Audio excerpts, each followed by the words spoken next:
Hey, hey, hey, it's Dr. Meredith Watson, psychoneuroimmunologist, life and business strategist. I wanted to talk to you today. I wanted to kind of go through this song that has a lot to do with my last few days. It's been a regular couple of days, sort of. It was a regular day today. I had a fabulous day yesterday, truly high vibe. Seeing my manifestations come into life. But this morning, I woke up super nervous. I wasn't getting enough sleep, but I went through my day anyway. My mom was supposed to call me and she didn't. And I started to journal around why that was so upsetting to me because I thought she was back on the right track. Our relationship was healing. We were on the good foot. And she didn't call. And I had to remind myself that my worth is not calculated by her estimation or her doing or not doing. In fact, my calculation of myself grows bigger and bigger and higher each and every day. So, along with journaling and figuring out why I was so upset that she didn't call and that we really weren't as healed as I thought, I was really craving to hear this song, and it turns out that it's by a British band called Simply Reds, and the song's called Holding Back the Years. It was made in the 80s, 1980s. And what's even more astounding and interesting is, according to the band's leader, the lead singer, Mike Hicknall, he wrote the song when he was 17 during a time when he was living with his dad. And his Hucknall's mom abandoned him and his dad when he was about 3 years old. And the problems the family incurred or encountered because of this upheaval of his mom leaving and abandoning them is actually what inspired the song. So the lyrics really spoke to me. They always have. And it was the part that was talking about strangled by the wishes of patter, hoping for the arms of matter. Those two words, patter and matter, are mother and father, I guess, in his native tongue.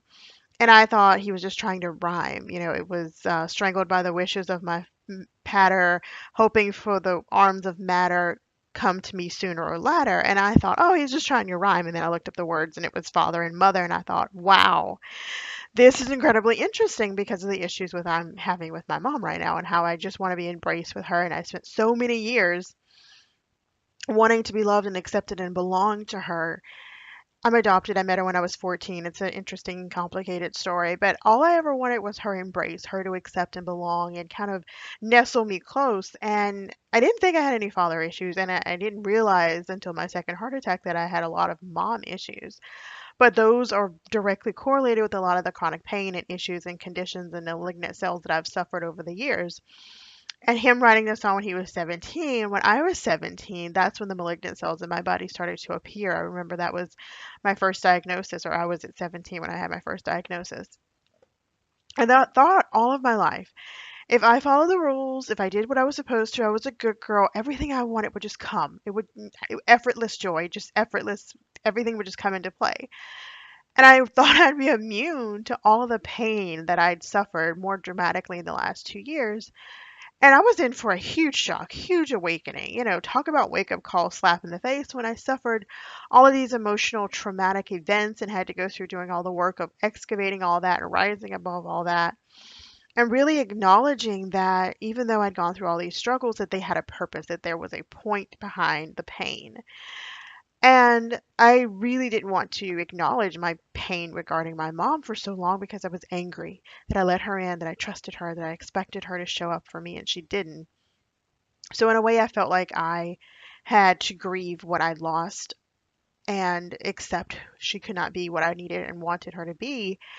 And I just wanted to escape. I didn't want to accept it. I didn't want to face it. So I really wanted to smoke. I had the whole scenario planned in my head. I'd get in my car, pull out the pack of beautiful cigarettes in this beautiful box, open it, and pull them out with my teeth and smoke maybe half a pack on the way on a drive. And realizing that all of that had to do with just kind of escaping. I didn't want to face that I'd let someone in and they'd hurt me to the core of my ever loving being. And of all the people, it was my mom. And her role in my life, I now realize, looking back, was to show me how to create this intimacy incubator with myself where I look within for love and acceptance and belonging and validation, the same exact things I was looking for from her. In fact, for the time I met her till maybe 15 minutes ago, I needed her to stamp her approval in my life. Every decision I made, everything I did, I wanted her stamp of approval. Other people could be happy for me, whoop-de-doo. But let me not get my mom's approval and not get her blessing. It was as if it was shit. It didn't matter. I wanted her blessing. I wanted her to accept it and say, oh, this is great and this is wonderful. And if she didn't, it almost didn't matter. And during the time I was relinquishing my feelings of abandonment again from her, not to mention dealing with the abandonment from my birth mother, I felt like I'd wasted so much time and energy and tears and years on my mom, like the woman I consider my mother, the one that adopted me. It was like, why did I waste all of this goddamn time trying to get her approval and love and acceptance and belonging and looking to her for those things when I should have fucking been looking for those things within myself? And I wanted this from her for so long. We're talking 20 years here, way over 20 years. And I would have kept looking and kept seeking and been that dog that accepts scraps from the table.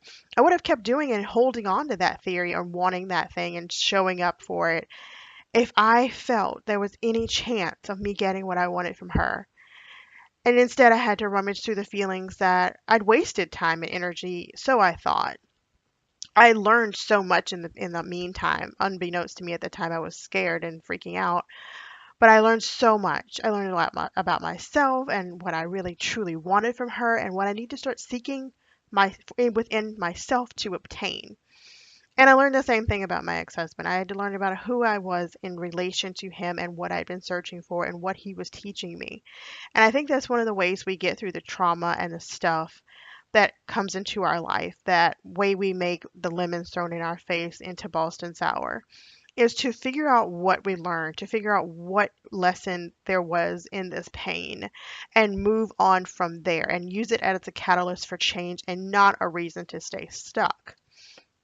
So, from all that gobbledygook of pain, I've decided to create this intimacy incubator where I look within for the love and acceptance and sense of belonging and validation that I was looking for from her. I give it to myself. And I surmise that one day everyone will come to that resolution or come to that fork in the road where they realize that whomever you've been looking for that love and validation, acceptance and belonging and all the things, or whatever you're looking to get that from, whether it's continuing to gamble or dive into sexual habits that are dangerous or gambling or smoking or drinking or shopping or what other avenues you're using to fill that hole and to give you that sense of love, that sense of belonging, that sense of acceptance. There was a show I used to watch called Cheers, and its part of the introduction was, wouldn't it be nice to get away and go somewhere where you're known? And in a way, that show was about a bar, but the people there were like a family. And sometimes that's a lot of what people get when they go to these bars and they sit around with these people and drink heavily, is they feel like they belong. They feel like they're finally found somewhere where they fit in. And at the core, we all want it. The question is, are you going to look outside yourself to find it?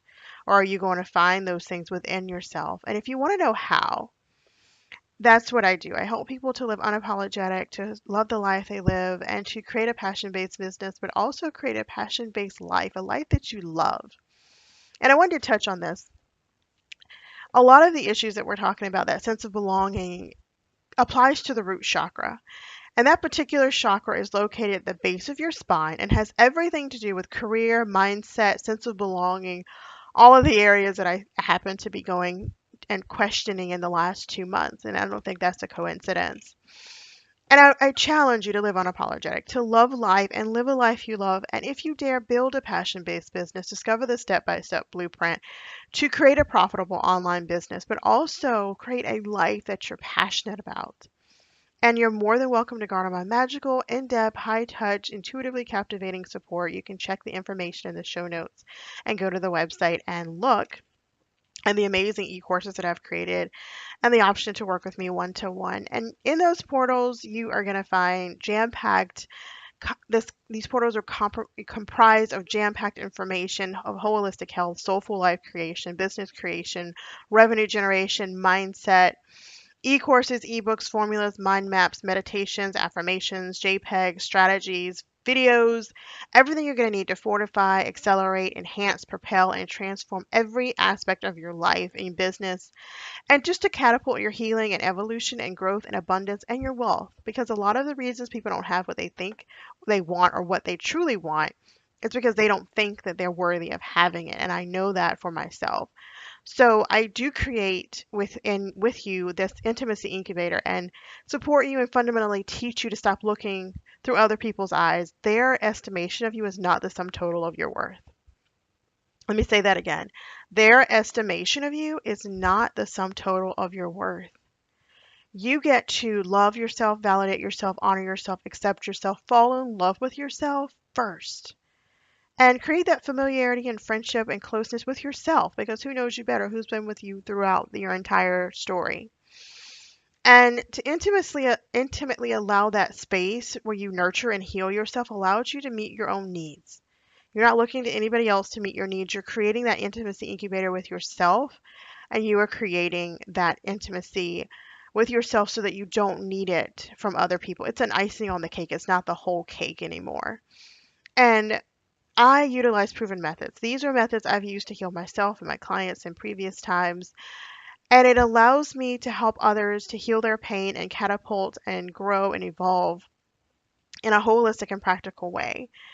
And yes, we use meditation and mindfulness and healing and personal development and alignment and spirituality, but on your terms, customized to you so that you can transmute your pain into passion. I promise you, it doesn't have to all be just pain and suffering. You can truly learn to work through the BS and the stuff and create the best life and retell your story. Rewrite the whole fucking book and live a life that you love, and then create a business based on your talent and your passion and what you were created to bring to the world that no one else can bring but you. So if you want more information about how I serve and how I best show up, check out the information in the show notes. The information is there, the link is there. Click on it and read to your heart's content. I wish you a great morning, afternoon, evening, wherever you are. Love life, live it passion based, and live it unapologetic. And I will see you the next time. Thank you for listening. Share with those that you feel this will be beneficial. I know that you're amazing and you are worthy.